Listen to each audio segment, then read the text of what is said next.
siapapun pejuang perubahan yang mendeklarasikan satu simbol bisa 38 provinsi, ada yang 20 provinsi, termasuk sekarang Gemas 24 ini tidak mau ketinggalan. Beberapa hari yang lalu saya ketemu dengan Pak Zulkifli.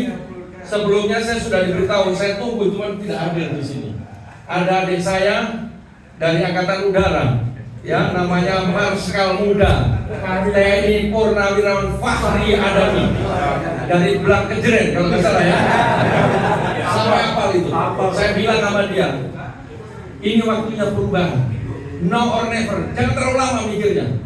Jadi nanti saya serahkan Pak Zulkifli dan Pak Ghazali bagaimana mengajak adik kita satu itu, ya. Dia orang pandai, orang pintar, jujur Pak dia Pak, ya. Jadi saya sekali lagi semangat dan semakin yakin dengan kehadiran Bapak Ibu semua di siang hari ini untuk bisa menyambut kemenangan tersebut. Kita semakin hari elektabilitas semakin naik Pak. Dibuktikan dengan apa? Dengan program yang dilakukan oleh Pak Anies, Pak Muhaimin, terutama apa? Desa Anies. Terakhir kemarin di Semarang mencapai 10.000 Pak. Itu besar sekali kalau kita lihat di tempat tersebut.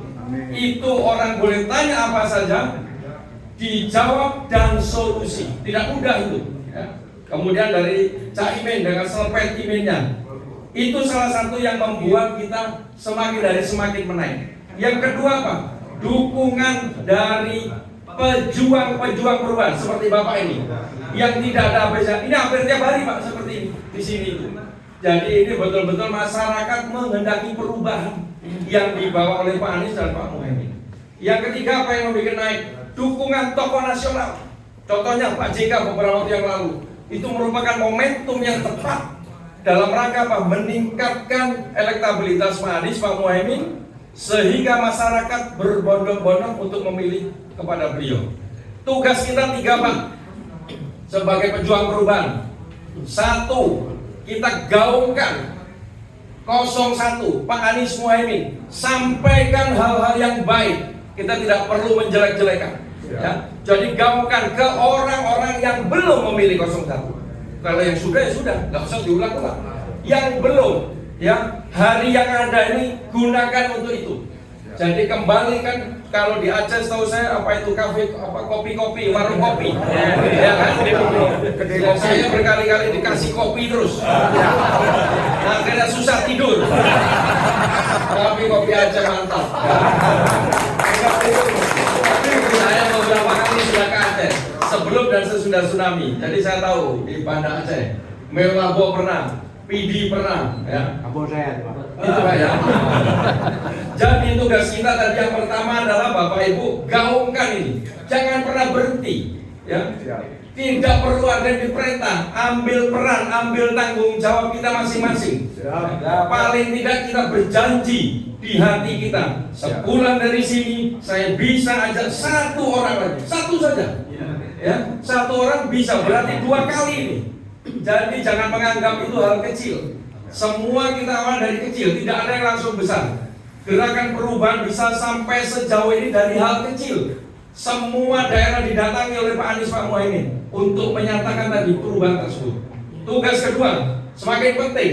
Apa itu? Menjadi saksi. Menjadi saksi di TPS kita masing-masing. Sanggup? Sanggup?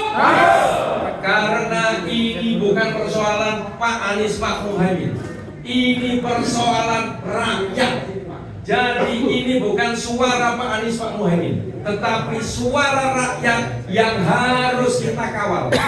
Ya. Malam-malam siapkan semua peralatan, HP senjata kita. Ya, dicat, jangan sampai ngobek. Ya. Bawa makanan, bawa minuman, pakai masker. Datang ke TPS, ajak tetangga, nobal. Jangan ditinggal sebelum penghitungan berakhir. Siap. Setuju? Betul. Setelah penghitungan berakhir, kawal itu yang namanya kotak atau kardus yang ditumpuk itu. Paling tidak sampai kantor kecamatan. Ya. Ini tugas kita masing-masing. Jadi kalau kita merasa perlu perubahan, kita juga harus mau berubah. Berubahnya apa? Datang di TPS. Kalau perlu nginep. Ya, kalau perlu, ya, paling tidak sehari itu sampai siang. difoto, daftar hadir berapa? Maksimum 1 TPS 300. Kalau hadir 270 yang dihitung juga 270. Siap. Jangan sampai keluar dari kota 600. Ya, betul-betul kita jeli. Semakin banyak kita menyaksikan, semakin kecil potensi kecurangan. Ya. Jadi saya titipkan kepada Bapak Ibu semua, awasi TPS masing-masing. Yang ketiga apa? 2 itu tidak cukup Pak, harus dikawal dengan IT. Ya, dengan IT kita bisa mengawal suara kita sampai di atas. Ini mudah-mudahan kita diberikan kemudahan dan kelancaran oleh Allah Subhanahu wa taala. Amin. Jangan lupa berdoa. Mudah-mudahan doa kita diijabah oleh Allah Subhanahu wa taala. Kita menginginkan dapat ridhonya dari Allah Subhanahu wa taala. Sekali lagi saya berterima kasih kepada Bapak Ibu semua yang telah hadir. Sebelum saya akhiri, saya ingin dari Timnas ini memberikan visi misi dalam bahasa Aceh. Kita sudah membuat visi misi dalam bahasa Indonesia, bahasa Inggris, bahasa Sunda, bahasa Jawa, sekarang bahasa Aceh. Dalam proses bahasa Lombok, bahasa Sumbawa, bahasa Sumba. Ini menunjukkan apa? Bahwa visi misinya adalah dari rakyat untuk rakyat. Sehingga dengan bahasa tersebut diharapkan masyarakat kita, saudara-saudara kita yang berada jauh dari kota tetap bisa membaca apa visi misi dari Pak Anies Muhaimin. Mudah-mudahan ini nanti bisa diberikan kepada masyarakat di sana, Pak Zulkifli, sehingga kita semakin yakin. Saya hanya mengingatkan DPT di Aceh kurang lebih 3,7 juta. Betul? Pengalaman selama ini, partisipasi pemilih pemilu tidak lebih dari 70%, kurang lebih. Jadi saya berharap Bapak Ibu yang ada di sini, mari ajak saudaranya semua, temannya semua di 14 Februari berbondong-bondong supaya apa? Partisipasinya tinggi. Jadi kalau partisipasinya tinggi, kita menang, itu rendah Pak. Tapi kalau partisipasinya rendah, menang 60%, kecil Pak. Ya, 3,7 juta itu besar. Kalau kita kawal benar, kalau partisipasinya tinggi, syukur-syukur bisa sampai 90%. Saya yakin kalau Bapak Ibu, tadi saya bilang, jangan tunggu perintah, ambil peran, ambil tanggung jawab.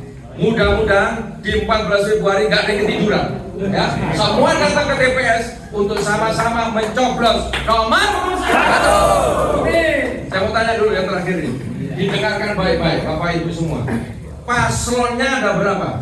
3. Yang kalah ada berapa? 2.